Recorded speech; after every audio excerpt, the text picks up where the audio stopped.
Quarterfinals beginning at the Australian Open. 2 men's and 2 women's quarters. Get to the men in a second, but on the women's side, interesting matchup.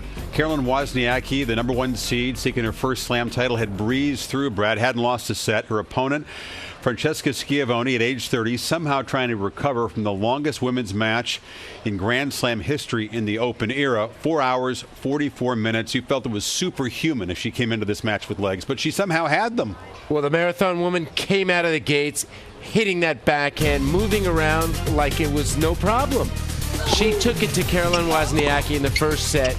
And are you kidding me? At the end of the first set, it's the youngster that had to call for the trainer. It was the punishing ground strokes. And look at the little drop volley. It looked like the woman a decade older than Wozniacki would be able to hold up, but breaks of serve. Wozniacki so steady, so consistent. She would take the second set, and as the third wore on, Schiavone wore down.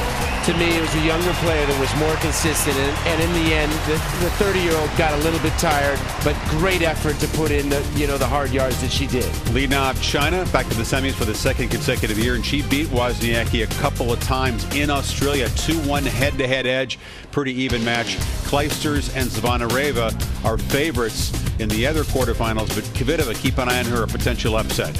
Men's quarterfinals, countrymen Wawrinka and Federer, and the dominance head-to-head continued. Wawrinka looked tight at the beginning of this match, and Federer seized it and built the lead. Not only did he seize it, he seek and destroy. His game was firing on all cylinders, and to me, Stan lost the belief early in the second set, and Roger sent a message to the field that I'm the guy to beat in this tournament.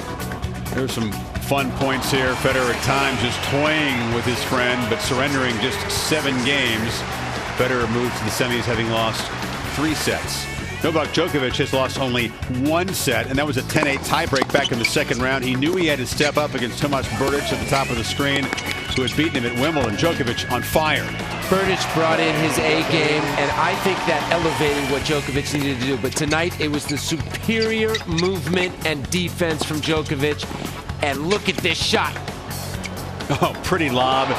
Djokovic able to finish off Berdych. A couple of 6-1 sets sandwiched around a tiebreak. And the serve was unbelievable for Djokovic. He out-aced the big man, his best performance of the tournament. Broke Berdych's serve 5 times. His camp loves it. The familiar setup in the semis with Federer. Djokovic got him 5 sets in New York. Federer had the edge in the other 4 meetings in 2010. Boy, that's a tough one to call. If it's a football game, I say Fed's a 3.5-point favorite, but this is going to be a blockbuster. And on the top of the draw, I love the favorites, and Rafael Nadal and Andy Murray. We are headed for an epic weekend to start the 2011 tennis season. Yeah, Murray rated number 5, but we really feel like the best 4 players in the world should collide in the semifinals. Should be fantastic here in Melbourne.